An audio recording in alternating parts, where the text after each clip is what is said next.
Olá, seu libertador, sua libertadora. Eu tô muito bem, nem tanto quanto eu queria, porque eu tô resfriado, minha voz tá nasalada, mas isso não vai me impedir de trazer vídeo pra você. Então eu posso dizer que começamos e a Libertadores é uma paixão. O Fluminense começou a rodada de Libertadores no dia 20 de agosto, na terça-feira, tinha perdido o jogo de ida pro Grêmio no Sul e agora retornou ao caminho das vitórias e ganhou do Grêmio de 2-1, por sinal, gol de Thiago Silva no começo do jogo aos 14 e aos 28 o Arias foi lá e empatou de pênalti, na verdade virou de pênalti nos agregados, por sinal pênalti bem marcado, e correto. Depois disso, o Fluminense jogando muito bem, o Ganso desfilando, o maestro da bola, craque,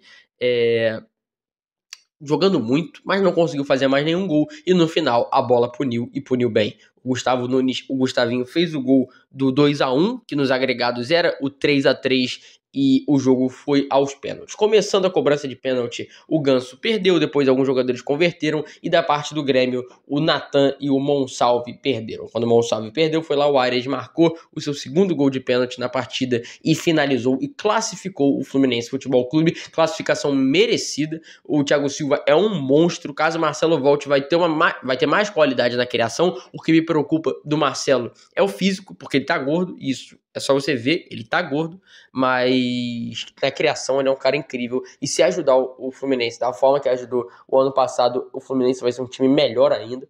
Começou muito mal o ano, mas está se recuperando no comando do Mano Menezes. O Atlético, por sinal, o Atlético Mineiro vai enfrentar o Fluminense nas quartas de finais porque ganhou do San Lorenzo. Tinha empatado de 1-1 na Argentina e na Arena MRV ganhou com um gol solitário de Bataglia. Que merda o Milito tá fazendo escalando 3 zagueiros e 2 alas. 2 alas não tem problema, a não ser que o seu ala direito, que é o Gustavo Scarpa, seja um meio campo camisa 8 ou até mesmo um camisa 10. Não faz sentido você botar um cara que é craque de camisa 10 ou até mesmo de camisa 8 de ala direito. Pelo amor de Deus, Milito.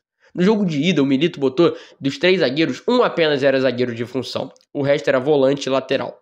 Nesse jogo, upgrade, parabéns, Milito. Você escalou 2 zagueiros numa formação de 3 zagueiros, que o Bruno Fux, o Júnior Alonso e o que não era zagueiro é o Bataglia centralizado. Por sinal, perde muito na criação com o Bataglia de zagueiro, porque é um cara que ajuda muito no meio campo. Eu não acho que ele é um primeiro volante, é mais um segundo, porque tem a qualidade da finalização, a qualidade de uma visão de jogo diferente. É um jogador que, por sinal, é muito mais bem avaliado na Argentina, porque quando ele jogou lá, ele desfilou, do que no Brasil. Mesmo assim, ainda é um grandíssimo de um jogador pelo Clube Atlético Mineiro e fez o gol da vitória. O cruzamento do Scarpa no escanteio, e foi lá o Bataglia, fez um gol sozinho, ninguém marcou ele, de cabeça, e classificou o Clube Atlético Mineiro para as quartas de finais da Libertadores. Falando em quartas, vamos falar de quarta, porque quarta-feira, no dia 21/8, o The Strongest ganhou do Peñarol. Só antes, falando da terça-feira, o Júnior Barranquilla perdeu para o Colo-Colo e foi eliminado. Por sinal, o Colo-Colo se classificou às quartas de finais e irá enfrentar o River Plate. Mas antes de falar do River, o Strongest ganhou de 1-0 do Peñarol. Peñarol que joga na 4-2-3-1 na maioria dos jogos, e nesse jogo, porque ganhou de 4-0, foi para altitude, que é difícil jogar lá, meteu duas linhas de 4 jogadores, o Léo Fernandes de 10 e um centroavante. Então, fechou a casinha, estacionou o ônibus, como diria o sábio, e se classificou. O Peñarol, eu também teria feito isso. O Diego Aguirre é um treinador muito inteligente, eu gosto muito dele, por sinal treinou o São Paulo. Eu acho que com esse bom trabalho no Peñarol pode ter novas oportunidades no melhor futebol da América do Sul, que é o futebol brasileiro. Então, quem viver verá. River Plate ganhou de 2-1 do Tajeres. Que mamata, que teta, como diria o outro, jogar, a classificação do River Plate. Tá muito bom. Tajeres, que é uma equipe competente, mas comparado aos outros adversários, fraquíssima. O Colo-Colo agora, que na minha opinião o River tem a obrigação de passar. E o primeiro adversário complicado nesse mata-mata vai ser na semifinal, ou o Fluminense ou o Clube Atlético Mineiro. Então, até agora tá uma delícia Libertadores pro River Plate. Por sinal, contrataram o Petzela, o Acunha, 2 campeões do mundo, e a volta mais importante do que qualquer contratação é a do Gallardo, que voltou ao comando da equipe Por sinal, o antigo treinador, o Demichelis, saiu da equipe. E agora está treinando, por sinal, o Monterrey do México. Mas o Gallardo voltou e voltou com classificação. O cara é ídolo, é um dos maiores da história do clube e um dos maiores da história do futebol argentino. Voltou com classificação, ganhou de 2-1 lá no Monumental de Núñez. O Palmeiras empatou 2-2 com o Botafogo. E pelo amor de Deus, que jogão! Que jogão. O Botafogo perdeu muitas chances no jogo contra o Flamengo, apesar da goleada, perdeu muitas oportunidades e no jogo contra o Palmeiras não perdeu. As poucas que teve, foi lá e converteu.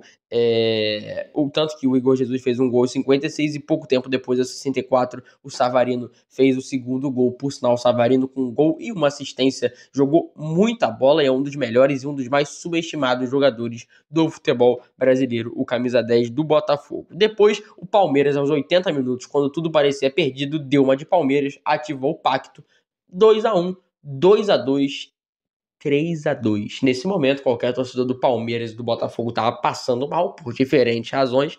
O do Botafogo passando por um trauma de novo, o do Palmeiras revivendo um momento bom no ano passado, e o Palmeiras fez aquele gol, só que bateu na mão do Gustavo Gomes. Você pode contestar a regra, que a regra não tinha que ser assim, mas como a regra foi bem aplicada, e o gol devidamente anulado realmente bateu na mão do Gustavo Gomes, e o Palmeiras foi desclassificado não, foi eliminado da Copa Libertadores pelo Botafogo, que mereceu, na minha opinião, se classificar, porque nos 180 minutos o Botafogo foi superior, e por sinal, depois o Gabriel Menino ainda meteu uma bola na trave para matar qualquer torcedor do Botafogo do coração, mas no final acabou se classificando o Botafogo e vai jogar contra o São Paulo Futebol Clube, que enfrentou na terça-feira o Nacional. Por sinal, um golaço do Bobadilla no primeiro tempo e depois toca no Calleri, que é gol. No começo do segundo tempo, o Jonathan Calleri foi lá, fez o segundo gol do São Paulo, que deixou as coisas mais tranquilas e encaminharam a classificação do tricolor paulista. Só uma coisa, o zagueiro esquerdo não é zagueiro esquerdo do lado, não. O nome dele é Esquerdo.